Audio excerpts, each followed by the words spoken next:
ওয়েবগ্রাউন্ডে আপনাদেরকে স্বাগত। তো আজকে আমরা কি জিনিস শিখবো সেটার পূর্বে আমি আপনাদের কাছে কিছু রিকোয়েস্ট করতে চাই। সেটা হচ্ছে আপনারা YouTube এ যাবেন এবং সেখানে যাওয়ার পরে লিখবেন ওয়েব ক্যাম্পাস বলে, হ্যাঁ? তো এটা লেখার পরে দেখবেন আপনি এই চ্যানেলটা দেখতে পারবেন। এটা আমারই একটি চ্যানেল। তো এটা বেসিক্যালি একটি হিন্দি চ্যানেল, হ্যাঁ? বাট এটার মধ্যে অনেক কিছু রয়েছে। আপনারা কাইন্ডলি সবার প্রথমে এটাকে সাবস্ক্রাইব করে রাখবেন আর বেল নোটিফিকেশন আইকনটি প্রেস করে রাখবেন। তো মনে করুন আমি এই চ্যানেলটার মধ্যে গেলাম। তো যাওয়ার পরে আপনি দেখুন আমি জাস্ট এখান থেকে আমি ভিডিওস এর মধ্যে গেলাম ফার্স্ট অফ অল। তো দেখুন এখানে মাত্র ২ খানা ক্লাস রয়েছে, বাট আমি আপনাদেরকে রেকমেন্ড করব। আমি জানি আপনারা হয়তো অনেকেই আছেন যারা হিন্দি জানেন না, বাট আমি রেকমেন্ড করব আপনারা জিনিসগুলোকে দেখবেন। কারণ অনেক সময় কি হয়, ভাষা বুঝতে না পারলেও আমি তো জিনিসগুলো ভিজুয়ালি দেখাচ্ছি বা এই যে এক্সপ্রেশনগুলো আপনারা বুঝতে পারবেন। আপনারা যদি হিন্দি নাও জানেন আপনারা বুঝতে পারবেন। আর যদি আপনারা হিন্দি জানেন তাহলে তো এটা খুবই ভালো। তো এইখানে যে কোর্সটা করানো হচ্ছে, আপনি যদি প্লেলিস্ট অপশনে যান তাহলে দেখবেন এটা হচ্ছে full stack web development course, হ্যাঁ? এখানে আমি যেগুলো শেখাবো সেগুলো অলরেডি আপনাদের ওইখানে শেখা হয়ে গেছে, বাট তবুও আমি বলবো যে এখান থেকে দেখতে, কারণ এখানে অনেক কিছু নিত্য নতুন জিনিসও পাবেন। যেরকম আমি যদি ভিডিওতে যাই, তার মধ্যে দেখুন আপনারা ফার্স্ট অফ অল ইন্ট্রোডাকশন পার্টটা দেখবেন, তারপরে এই পার্ট 2টা দেখবেন। তো এই ভিডিওতে না এসে আপনারা কি করবেন, একবারে প্লেলিস্ট অপশনে যাওয়ার পরে একবারে জাস্ট এই প্লেলিস্টটা শুরু থেকে শেষ পর্যন্ত দেখা শুরু করবেন, হ্যাঁ? অনেকেই আছেন যারা ফ্রিতে এই ফুল স্ট্যাক ওয়েব ডেভেলপমেন্ট শিখতে চান, কিন্তু ফ্রিতে, তাই তাদেরই জন্য জাস্ট এই উদ্যোগ। বাট সবার আগে আমার ফার্স্ট প্রায়োরিটি হচ্ছে গ্রাউন্ড অ্যান্ড শিপ, ওই দুখানা। তাই ওই দুখানাতে আপনারা সবসময় ফ্রিকোয়েন্টলি ক্লাসেস পাবেন। বাট তবুও আমি জাস্ট এই কারণেই বললাম যে আমি আপনাদেরকে জাস্ট একটু রিকোয়েস্ট করছি যে আপনারা কাইন্ডলি এইখানে এসে এটাকে সাবস্ক্রাইব করে রাখবেন আর বেল নোটিফিকেশন আইকনটি প্রেস করে রাখবেন। কারণ দেখুন আপনারা যেই সেক্টরে রয়েছেন সেখানে সবসময় আপ টু ডেট থাকাটা খুবই প্রয়োজন। তাই আমি রেকমেন্ড করব সবসময় এই সমস্ত জিনিসগুলোর সাথে আপ টু ডেট থাকবেন। যারা স্পেসিফিক্যালি আমার থেকে শিখছেন, তো তাদের কাছ থেকে আমার রিকোয়েস্ট থাকবে যে কাইন্ডলি আপনারা চ্যানেলটিকে ফলো করবেন আর সবসময় আপ টু ডেট থাকবেন।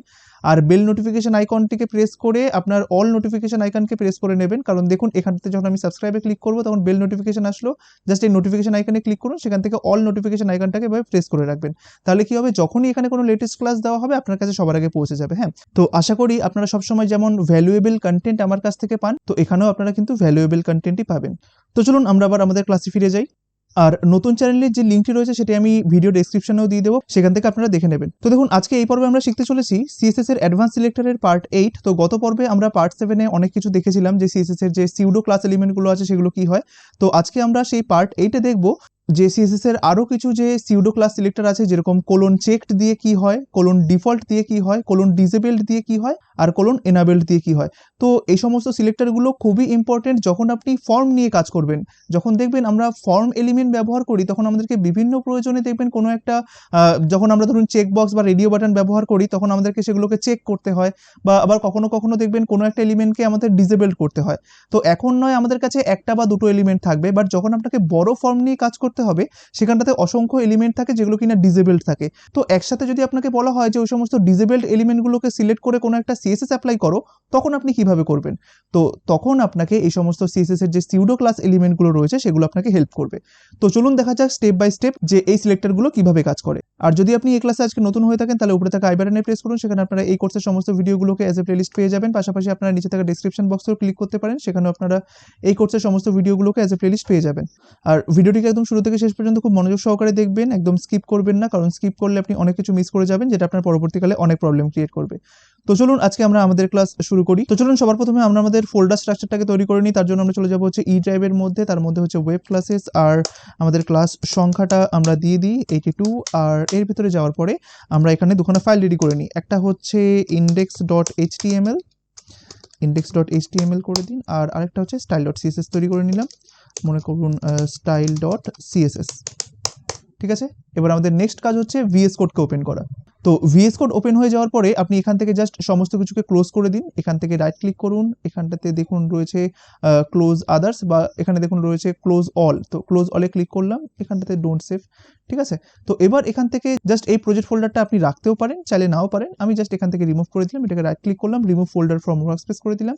আর এখান থেকে just add folder, web classes, তারপরে 82 অ্যাড। ঠিক আছে, এটা আপনারা জানেন আগে থেকেই। তাই এখানে আমরা ক্লিক করলাম, index.html কে ডাবল ক্লিক করলাম, এখানে html:5 লিখে ট্যাব প্রেস করলাম, আর এখানটাতে আমাদের ক্লাস সংখ্যা দিয়ে দিই যে ক্লাস আপনার হচ্ছে 82। এইবার আমরা এখানে গিয়ে সিএসএসটাকেও লিঙ্ক করিয়ে দিই, তার জন্য লিখতে হবে link:css, ট্যাব প্রেস করলাম, সিএসএস লিঙ্কড হয়ে গেল, হ্যাঁ। তো এবার স্টাইল.css টাকে ওপেন করলাম। দেখুন সবার প্রথমে আমরা একটা কাজ করি, আমরা একটা ফর্ম এলিমেন্ট নিই। তো ফর্মের মধ্যে অ্যাকশনের মধ্যে ফর দ্য মোমেন্ট আমি হ্যাশ দিয়ে রাখলাম। আমরা সবার প্রথমে দেখব যে কোলন চেকড এই সিলেক্টরটা কি করে। তো দেখুন আমরা ফর্মের মধ্যে বিভিন্ন প্রয়োজনে দেখবেন ইনপুট কোলন, আমি এখানটাতে রেডিও দিলাম। হ্যাঁ, শর্টকাটে এমএট এর মাধ্যমে যদি আপনি কোনো রেডিও বাটন ব্যবহার করতে চান তাহলে ইনপুট, কারণ দেখুন এই রেডিও বাটনটা কি একটা ইনপুট এলিমেন্ট, আপনাকে এভাবে লিখতে হয় তো না যে input type equal to radio, এভাবে লিখতে হয় তো। তাই যদি শর্টকাটে আপনি এমএট এর মাধ্যমে কোনো একটা রেডিও বাটনকে তৈরি করতে চান তাহলে লিখবেন input colon radio, just tap press করুন, দেখুন পুরো স্ট্রাকচারটাকে ও রেডি করে দিল। এবার আমরা জানি যে এখানটাতে নেম ইকুয়াল টু দিতে হয়, তো আমি এখানটাতে নেম ইকুয়াল টু দিয়ে দিলাম জেন্ডার, ঠিক আছে। আর অবশ্যই এখানে একটা ভ্যালু বলে অ্যাট্রিবিউট দেবেন, যেটা ও অটোমেটিক্যালি দেয় না, বাট আপনাকে দিতে হবে। ভ্যালু ইকুয়াল টু দিয়ে দিলাম মেল, আর এখানটাতে আইডি ইকুয়াল টু আপনি মেল দিয়ে দিতে পারেন। তো আমি এখানটাতে দিয়ে দিলাম মেল, ঠিক আছে। এইবার ঠিক এটার পরে আপনি একটা বিআর ট্যাগ দিয়ে দিন, আর এটাকে আমি জাস্ট ডুপ্লিকেট করব বা এটাকে কপি করলাম, এখানটাতে পেস্ট করে দিলাম। হ্যাঁ, এখানটাতে দিয়ে দিন আপনি ফিমেল, ঠিক আছে। এবার input type equal to ready হবে, নেম ইকুয়াল টু জেন্ডার হবে, ভ্যালু ইকুয়াল টু হবে ফিমেল, ঠিক আছে। আর এখানটাতে আইডি ইকুয়াল টু হবে মনে করুন ফিমেল, এটা দিয়ে দিলাম। সো এইবার দেখুন আমি যখন এটাকে সেভ করব, চলুন এটাকে রান করা যাক। তো আমরা এখানে গেলাম, এটাকে সিলেক্ট করলাম, রাইট ক্লিক করলাম, ওপেন উইথ ফায়ারফক্স, এটাতে ক্লিক করলাম। দেখুন এখন দুখানা অপশন চলে এসেছে, তাই না, মেল আর ফিমেল।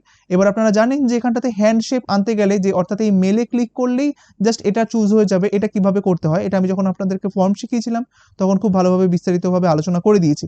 তো দেখুন এখন কি এই দুখানার মধ্যে কোনো কিছু চেক রয়েছে? না, নেই। কখন চেক হবে? যখন আপনি এটাতে ক্লিক করবেন বা যখন আপনি এটাতে ক্লিক করবেন, তাই না। দেখুন দুটোর মধ্যে যে কোনো একটা চুজ হচ্ছে। এবার একটা কাজ করি, এই বুলেট পয়েন্টগুলোকে আমি বাঁ দিকটায় রাখি আর মেল আর ফিমেলকে ডান দিকটায় রাখি। যেরকম আমি এখান থেকে মেলটাকে এখান থেকে নিয়ে গেলাম একবারে শেষের দিকে, হ্যাঁ এটারই একবারে শেষে নিয়ে গেলাম, আর এখানটাতে ফিমেলটাকেও তাই। এবার দেখুন একটা শর্টকাট, এটা হয়তো আপনারা জানেন। দেখুন আমি এখন এইখানে রয়েছি, তাই না, আমার কার্সারটা এখন এইখানে রয়েছে।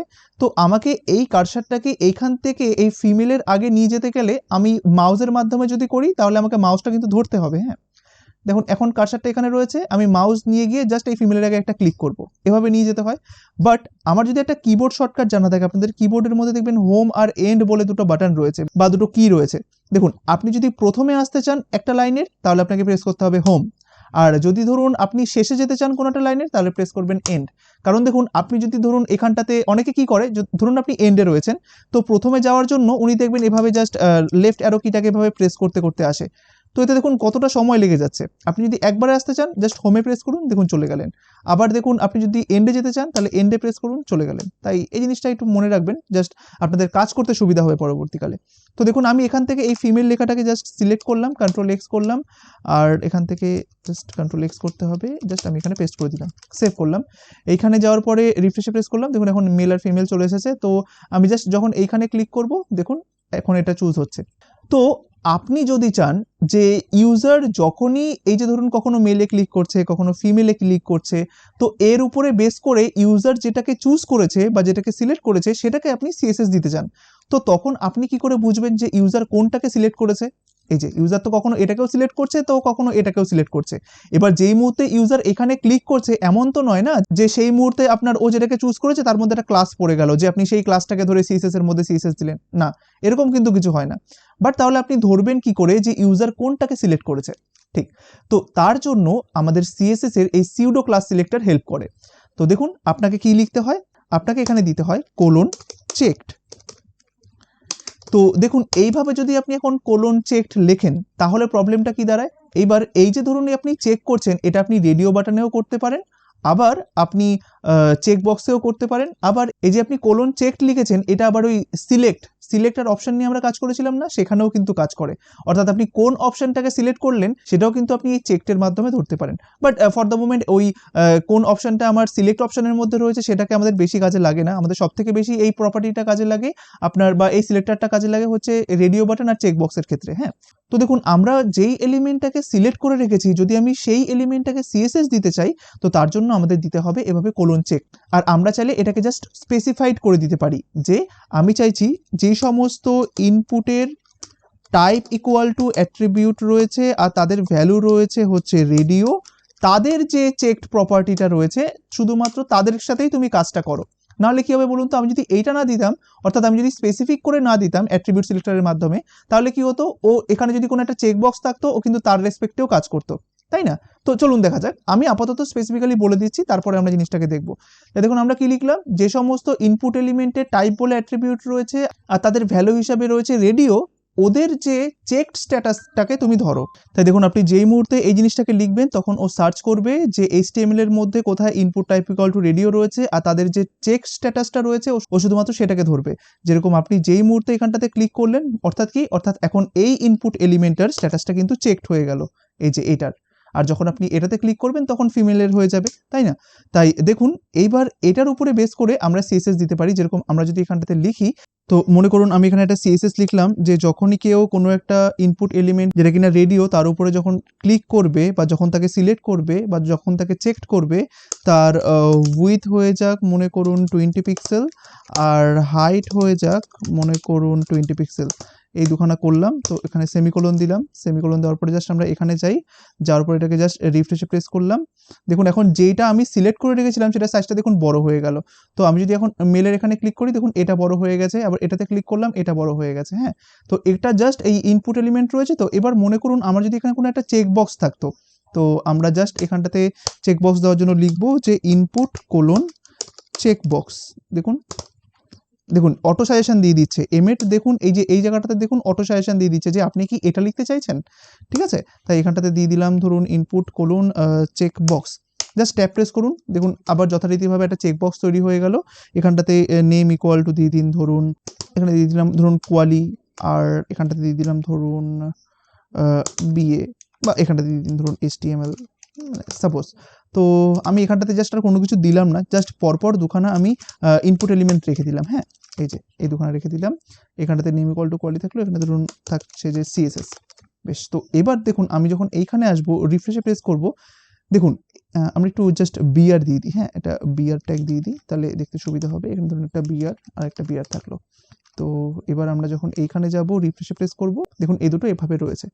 তো এইবার দেখুন এখন যদি আমি এখানে ক্লিক করি, এগুলোতে কেন হচ্ছে না বলুন তো? কারণ ওই যে আপনি স্পেসিফিকভাবে বলে দিয়েছেন যে শুধুমাত্র input type equal to radio যেগুলো রয়েছে সেগুলোর ক্ষেত্রেই যেন কার্যকরী হয়। এইবার এখান থেকে যদি আমি এই স্পেসিফিক জিনিসটাকে যদি সরিয়ে দিতাম, এবার কি বোঝাচ্ছে যে সেই সমস্ত ফর্ম এলিমেন্ট যেগুলো কিনা রেডিও বা চেকবক্স বা সিলেক্ট এলিমেন্ট, তাদের ক্ষেত্রে যখনই আপনি কোনো একটা কিছুকে চুজ করবেন, তো এটা দেখবেন মাঝে মাঝে আবার ওই সিলেক্ট অপশনের ক্ষেত্রে কাজ করে না, কিন্তু আপনার এই রেডিও বাটন বা চেকবক্সের ক্ষেত্রে ঠিকই কাজ করবে। তো যখনই আপনি ওই দুখানার মধ্যে কোনো একটা জিনিসকে চুজ করবেন, তখন দেখবেন তাদের উইথ আর হাইট এগুলো হয়ে গেছে। তো দেখুন আমরা যখন এইখানে যাব রিফ্রেশে প্রেস করব, দেখুন এই মুহূর্তে যখন আপনি এখানে ক্লিক করবেন, দেখুন এটা বড় হয়ে গেল, আবার এখানে ক্লিক করুন, দেখুন এটা বড় হয়ে গেল, আবার এখানে ক্লিক করুন, দেখুন এগুলো ছোট হয়ে গেল।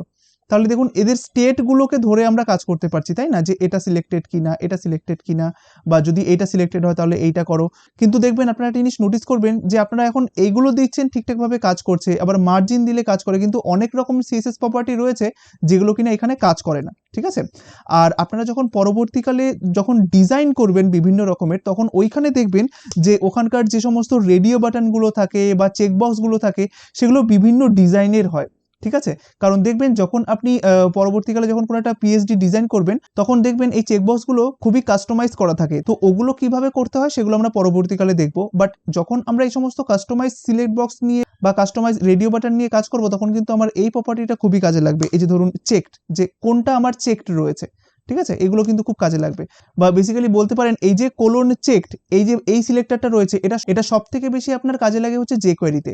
অর্থাৎ আপনি যখন কোনো একটা কিছুকে সিলেক্ট করবেন বা কোনো একটা কিছুর ভ্যালু নেবেন, আপনি jQuery-তে এভাবে বলে দেবেন যে যেগুলো চেকড করা রয়েছে তাদের ভ্যালুগুলো আমাকে দাও। এটা যখন আপনি jQuery-তে বলবেন, তখন আপনাকে jQuery-তে সিলেক্ট করতে হবে। তো তখন ওই jQuery-তে এই সিলেক্টরটা প্রচন্ড কাজে লাগে, যে কোলন চেকড সিলেক্টর, ঠিক আছে? এটা CSS এর কাজটা একটু কম, বাট jQuery-তে কাজটা কিন্তু অনেকটাই বেশি, ঠিক আছে? তো দেখুন আমরা তো কোলন চেকড সম্পর্কে শিখে গেলাম। তো চলুন এবার দেখি যে কোলন ডিফল্ট এটা কি কাজ করে। এটাও খুব মজাদার একটি সিলেক্টর। দেখুন আমরা জাস্ট এখানে একটুখানি স্পেস ক্রিয়েট করে নিই যাতে আপনাদের দেখতে সুবিধা হয়। হ্যাঁ, এই যে জাস্ট একটু স্পেস ক্রিয়েট করে নিলাম যাতে আপনাদের দেখতে সুবিধা হয়। বেশ, দেখুন তো এইখানে যখন আমরা কোনো একটা কিছুকে চুজ করছি, যেমন মনে করুন এইটা বা এইটা হয়ে গেল বা এইটা হয়ে গেল, দেখুন আমি যদি চাই যে বাই ডিফল্ট এই ফিমেলটা চুজ থাকুক, অর্থাৎ যখনই আপনি রিফ্রেশ প্রেস করবেন তখন যেন ফিমেলটা বাই ডিফল্ট চুজ হয়ে থাকে বা চেকড হয়ে থাকে, বা যখন আপনি রিফ্রেশে প্রেস করবেন তখন যেন এই চেকবক্সটা চেকড হয়ে থাকে। তো এরকম যদি করতে চাই তাহলে আমি কি করব, তাহলে আপনাকে এখানে একটা অ্যাট্রিবিউট ব্যবহার করতে হবে। মোস্ট প্রবাবলি আমরা এটা হয়তো ফর্মে যখন করেছিলাম তখন শিখেছিলাম। এখানটাতে একটা অ্যাট্রিবিউট থাকে চেকড বলে, তাই না, চেকড। তো আপনারা চাইলে এরকম করতে পারেন যে শুধুমাত্র অ্যাট্রিবিউটটার নাম দিতে পারেন, বা আপনি এরকম করতে পারেন অ্যাট্রিবিউট ইকুয়াল টু ভ্যালু, এটাও করতে পারেন। তো এখানটাতে অ্যাট্রিবিউটের নাম যা, ভ্যালুর নামটাও কিন্তু তা। যেরকম আপনি যদি অ্যাট্রিবিউট প্লাস ভ্যালু দুটো যদি একসঙ্গে দিতে চান তাহলে দেখবেন অ্যাট্রিবিউট হচ্ছে চেকড আর তার ভ্যালু হচ্ছে ডাবল কোটেশনের মধ্যে চেকড, ব্যাস এইটা। এবার অনেক জায়গাতেই দেখবেন যখন আপনি পিএইচপি করবেন বা অন্য কোনো যখন ডিজাইন দেখবেন তখন দেখবেন অনেকে জাস্ট শর্টকাটে করার জন্য শুধুমাত্র চেক লেখাটা থাকে, তাই দুটোই কিন্তু সেম। হ্যাঁ, আপনি চেক শুধুমাত্র দিতে পারেন, আবার চেক ইকুয়াল টু চেক এটাও দিতে পারেন। তো দেখুন আমি এই মুহূর্তে যদি চেকটাকে এই মেলে না দিয়ে আমি যদি এই ফিমেলের মধ্যে অ্যাজ এ অ্যাট্রিবিউট হিসেবে দিই, এবার যেই মুহূর্তে আমি এইখানে গিয়ে রিফ্রেশে প্রেস করব, আমি যখন রিফ্রেশে প্রেস করব দেখুন মাঝে মাঝে এটা নেয় না, দেখুন এটা এখন ক্যাশ থেকে নিচ্ছে। হ্যাঁ, তাই আপনি কন্ট্রোল F5 প্রেস করবেন, দেখুন এটা চুজ হয়ে গেল। ঠিক আছে, তো মাঝে মাঝে যেটা আগের দিনও প্রবলেম হলো, ব্রাউজার ক্যাশ থেকে অনেক সময় নেয়, তাই বাই ডিফল্ট ওটা নিয়ে থাকে। তো তার জন্য কন্ট্রোল F5 প্রেস করবেন, দেখবেন এটা নিয়ে নিয়েছে। তো দেখুন বাই ডিফল্ট এখন ফিমেলটা চুজ রয়েছে, কারণ কি, কারণ আপনি এখানটাতে এই চেকড এই কথাটা দিয়ে রেখেছেন। তো দেখবেন এই জিনিসগুলো কখন ইউজফুল হয়, যখন আপনি পিএইচপি করবেন। কারণ দেখুন আপনি মনে করুন এখানে অনেকগুলো ফর্মের এলিমেন্ট রয়েছে, একটা টেক্সট বক্স রয়েছে, এরকম রেডিও বাটন রয়েছে, কিছু চেক বক্স রয়েছে, তারপর আপনি সাবমিটে ক্লিক করেছেন। তো সেগুলোর মধ্যে আপনার এই চেক বক্সে একটা ভুল করেছেন, কিন্তু উপরের গুলোতে তো কোনো ভুল করেননি। তাহলে আপনার কি প্রয়োজন হবে তখন, যে উপরের যেগুলো আমি চুজ করে রেখেছিলাম সেগুলো যেন বাই ডিফল্ট চুজ থাকে, শুধুমাত্র যেটা ভুল করেছি সেই জায়গাটা যেন রিসেট হয়ে যায়। তো তখন আপনার এই সমস্ত এই চেকড অ্যাট্রিবিউটটা খুব কাজে লাগে, যে আমি যেগুলো করে রেখেছিলাম রেডিও বাটন, যেগুলো ফর্মটাকে সাবমিট করার আগে যেগুলো চুজ করে রেখেছিলাম সেগুলোই যেন চুজ থাকে। তো তার জন্য আপনাকে এই চেকড ইকুয়াল টু চেকড এটা করে রাখতে হবে। এগুলো আমরা পরে দেখব যখন পিএইচপিতে আমরা ফর্ম নিয়ে কাজ করব তখন, বাট এই চেকড অ্যাট্রিবিউটটা কিন্তু খুবই ইম্পর্টেন্ট, এটা মনে রাখবেন। ঠিক আছে, তো এবার দেখুন আমরা যখন এইখানে যাচ্ছি তখন দেখুন বাই ডিফল্ট এটা চুজ রয়েছে, তাই না। আর এবার ধরুন আমি চাইছি যে বাই ডিফল্ট এই দুখানা চেকবক্সের মধ্যে এই চেকবক্সটা চুজ থাকুক, তাহলে আমাকে কি করতে হবে, ওই সেম ওয়েতে আপনি এখানটাতে লিখে দিন যে চেকড, এই কথাটা লিখে দিন, বা চেকড ইকুয়াল টু চেকড এটাও দিতে পারেন। আমি ফর দ্য মোমেন্ট শুধু চেকড দিলাম। তো এটাকে যখন সেভ করবো, এখানে আসবো, রিফ্রেশ প্রেস করবো, দেখুন বাই ডিফল্ট এটা কিন্তু চুজ হয়ে থাকলো, তাই না। আমি যতবার রিফ্রেশ প্রেস করবো ও কিন্তু বাই ডিফল্ট এটাই চুজ হয়ে থাকবে। কিন্তু কিছুক্ষণ আগে আমরা কি দেখলাম, আমরা যদি এরকম চেকড ইকুয়াল টু না দিয়ে রাখি তাহলে কিন্তু এই দুটোর মধ্যে কোনোটাই কিন্তু চুজ হবে না, তাই না, আমাকে জাস্ট ম্যানুয়ালি চুজ করতে হবে। বাট আমি এখন কি করলাম, আমি এখন আগে থেকেই চুজ করে দিলাম যে এটার ক্ষেত্রে এটা হবে, এটার ক্ষেত্রে এটা হবে, তাই না। এইবার এই যে আপনি ম্যানুয়ালি চুজ করলেন, তো এই ম্যানুয়ালি আপনি কোনটাকে চুজ করেছেন আপনি পার্টিকুলারলি সেইটাকেও কিন্তু ডিজাইন করতে পারেন। কিভাবে, এই যে দেখুন আপনি চাইলে এইখানটাতে এসে, আমরা কোলন চেকড মানে কি, যখন ইউজার চেক করবে তখন কিন্তু এটা কাজ করে। হ্যাঁ, দেখুন ইউজার যখন ক্লিক করবে, ইউজার ম্যানুয়ালি যখন এটা করবে তখন এই জিনিসটা কাজ করে, তখন এটা কাজ করে।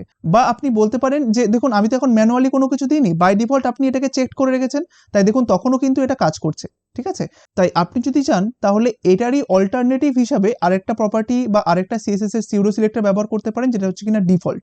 ডিফল্টটা কি কাজ করে, আপনি এই যে ধরুন একটা রেডিও বাটনের সেট লিখেছেন, বা এই যে ধরুন একটা চেকবক্সের সেট লিখেছেন, এগুলোর মধ্যে এখন ডিফল্ট কোনগুলো বলুন তো, যেগুলোর মধ্যে আপনি চেকড কথাটা লিখে রেখেছেন। যেরকম এইটা একটা এলিমেন্ট হয়ে গেল, এইটা একটা এলিমেন্ট হয়ে গেল, আমি ডিফল্টের মাধ্যমে এই দুখানাকে ধরে রাখতে পারি, যেগুলোকে আমি বাই ডিফল্ট চুজ করে রেখেছি, তাই না, আমরা সবসময় বলি না বাই ডিফল্ট।